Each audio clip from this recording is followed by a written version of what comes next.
Morning folks, 21st Century Caveman here, hope everybody's well.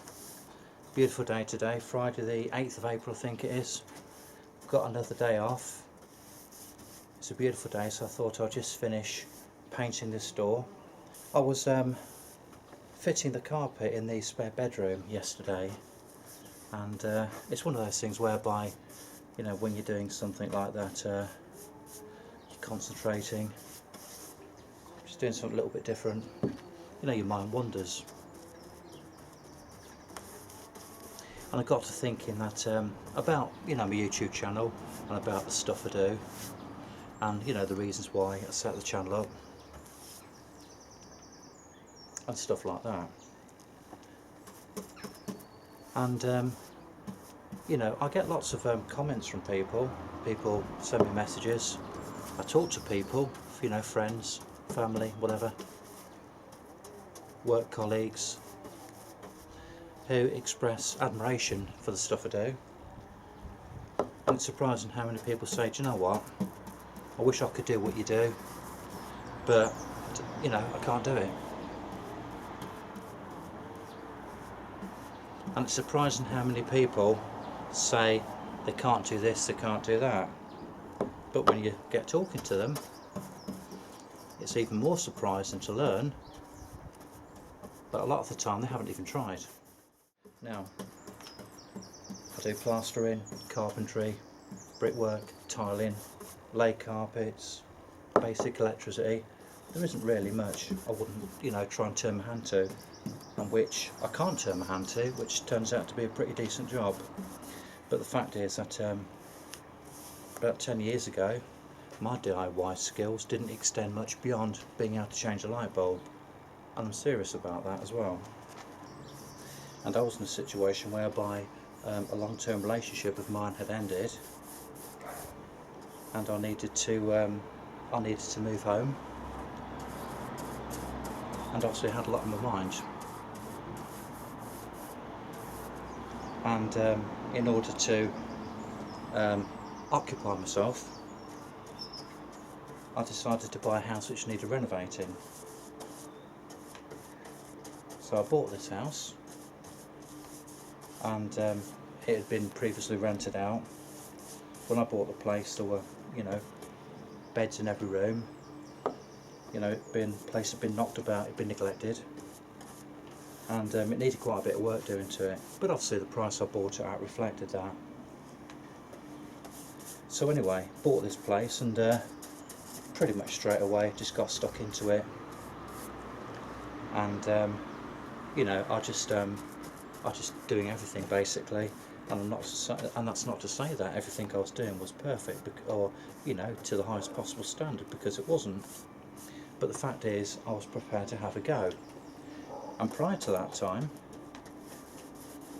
I'd done little if any DIY myself.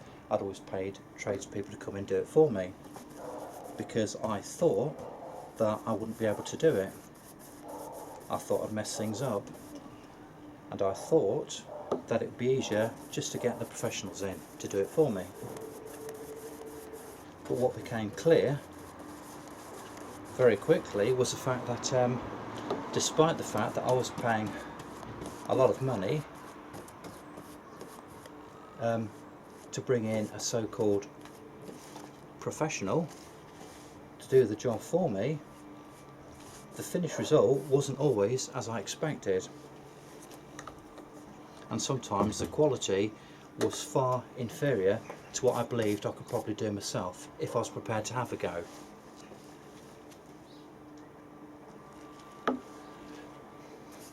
And it was because of that I just became more and more reluctant to pay people, you know, tradespeople, the significant sums of money they're asking to come and do a job,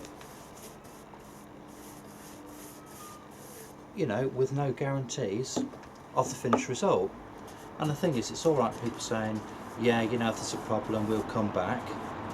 But I'll tell you something, if you have a major problem with something, you've already paid somebody the money for the work, you try getting them back. I mean, you know, there are people out there who basically shouldn't be allowed anywhere near at all, and those people know who they are. There are some people, and there is a family member of mine who really I wouldn't trust with a screwdriver, and if they were in the house with a screwdriver I'd be out of the garden. I'm not going to name that person, but he knows who he is if he's watching this video. But anyway, so look, the point is the fact that you know, this video isn't aimed at that audience. This video is aimed at those people who, you know, do have some skills. Perhaps they're lacking in confidence. So look, you know, as I say, just to sort of, you know, wrap this up now, the point is the fact that if you are interested in doing a bit of DIY but you just haven't got the confidence, then have a go. You know, you've got to be aware that if you try and do something you haven't done before and it does require some skill, then there's a very good chance that, you know, you won't get it right first time, but nobody's expecting you to. So I think the first thing is the fact that you've got to be realistic, okay? You know, you can't just expect to buy yourself some tools, a few bits on there, just to buy yourself some tools, get yourself some materials and start banging out lots of professional standard work, because the likelihood is it ain't going to happen. So you've got to be realistic, you've got to prepare yourself for the fact that you know, you're not going to get it right every time. You may need to practice something a few times before you get it right, and before you can actually do this particular job to a decent standard. You know, you've got to be prepared for the fact that almost certainly you will make mistakes. But the important thing is, of course, the fact that everybody makes mistakes, not just with in DIY, but in all aspects of everyday life. The important thing is, of course, the fact that we learn from those mistakes and try and improve our performance, try and increase our skill levels, try and better ourselves, challenge ourselves to do better next time.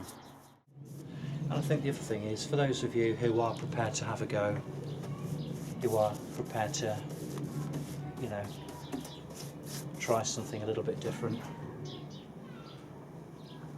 you'll be surprised at how good you feel when the job's done and when you're in a situation where you can actually turn out some decent quality work. And when you actually do that, and when you stand back and look at it, you know, you feel very proud.